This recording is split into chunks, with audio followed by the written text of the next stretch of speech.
অর্থাৎ লাল বাতি জ্বালিয়ে দিয়েছে। যখন লাল বাতি জ্বলে তখন কিন্তু কোনো গাড়ি আর যেতে পারে না। সেই সিগন্যাল কিন্তু অতিক্রম করার জন্য চেষ্টা করছে। আজকে গতকাল যে কুয়াশা ছিল, মেঘ ছিল, সেই কুয়াশা মেঘ কিন্তু সূর্যকে ঢেকে দিয়েছিল। আজকে কিন্তু এই নীল সূর্য লালকে কোনো কুয়াশা, কোনো মেঘে আর আবরণ তৈরি করতে পারছে না। নীল সূর্য লাল কিন্তু ছুটে চলেছে।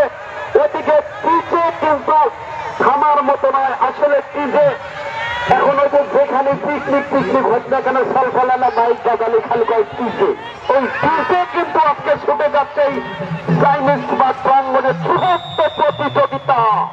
এই মাত্র